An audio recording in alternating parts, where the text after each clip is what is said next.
छत्तीसगढ़, जो सन 2000 में मध्य प्रदेश से अलग हुआ था, बहुत सारे सपनों के साथ बना था। प्राकृतिक संसाधनों से भरपूर इस राज्य से बहुत उम्मीदें थीं, लेकिन हकीकत कुछ और ही है। छत्तीसगढ़ आज भी कई सामाजिक और आर्थिक चुनौतियों से जूझ रहा है। सरकारी आंकड़े भले ही विकास की कहानी बताएं, लेकिन जमीनी हकीकत कुछ और ही बयां करती है। राज्य की क्षमता अभी भी पूरी तरह से इस्तेमाल नहीं हो पाई है। छत्तीसगढ़ की विकास यात्रा एक विरोधाभास जैसी है। छत्तीसगढ़ पर शराब का साया मंडरा रहा है। राज्य में शराब की लत की दर बहुत ज्यादा है, राष्ट्रीय औसत से भी कहीं ज्यादा। आसानी से मिल जाने वाली शराब और इसे सामाजिक रूप से स्वीकार्य होना इस समस्या को और बढ़ा देता है। गांवों में भी सस्ती और खतरनाक शराब आसानी से मिल जाती है, जो इस समस्या को और गंभीर बनाता है। पुनाराम यादव का अनुभव बताता है कि शराब की लत ने उनकी सेहत और परिवार को बर्बाद कर दिया है।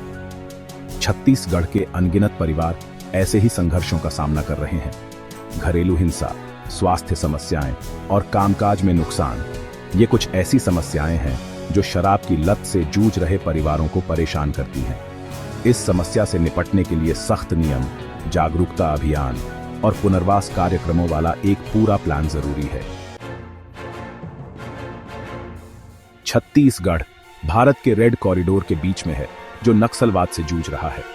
राज्य, खासकर इसके दक्षिणी जिले, दशकों से हिंसा और अशांति के साक्षी रहे हैं।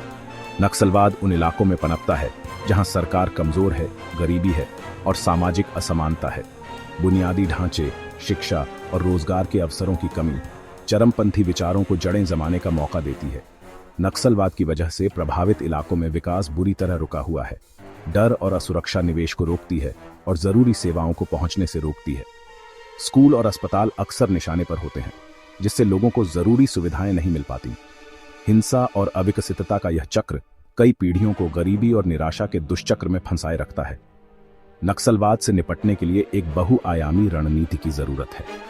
हालांकि कानून व्यवस्था बनाए रखने के लिए सुरक्षा उपाय जरूरी हैं, लेकिन वे समस्या की जड़ तक नहीं पहुंचते। सरकार को नक्सल प्रभावित इलाकों में विकास को प्राथमिकता देनी चाहिए।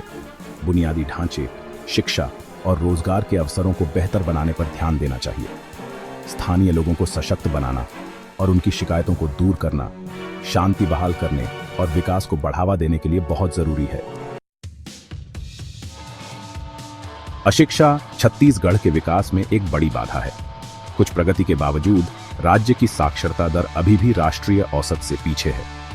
यह अंतर हाशिए पर रहने वाले समुदायों, खासकर दूर दराज के आदिवासी आबादी में और भी ज्यादा है।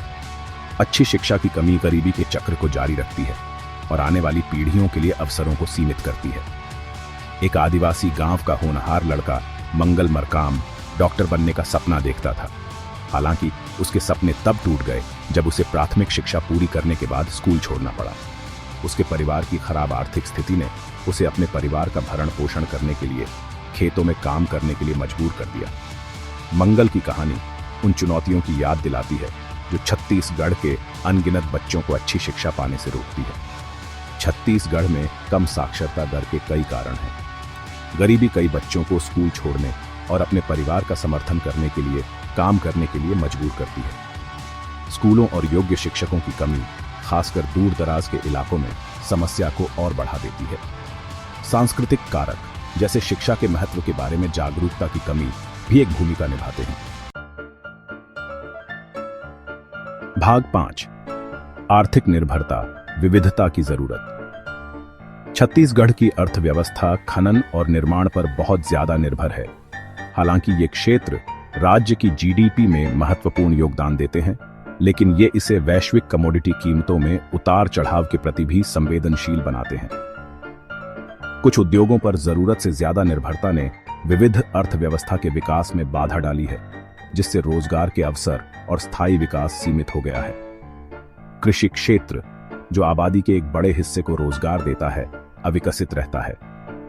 कम उत्पादकता, आधुनिक तकनीक तक पहुंच की कमी और अपर्याप्त भंडारण और विपणन सुविधाएं इस क्षेत्र को प्रभावित करती हैं। राज्य की जीडीपी में कृषि का योगदान बहुत कम है, जो तत्काल सुधारों और निवेश की आवश्यकता को दर्शाता है। छत्तीसगढ़ की अर्थव्यवस्था में विविधता लाना इसके दीर्घकालिक विकास और समृद्धि के लिए बहुत जरूरी है। राज्य को खनन और विनिर्माण पर अपनी निर्भरता से आगे बढ़ने और अन्य क्षेत्रों जैसे कृषि, पर्यटन और सूचना प्रौद्योगिकी को विकसित करने पर ध्यान केंद्रित करने की आवश्यकता है।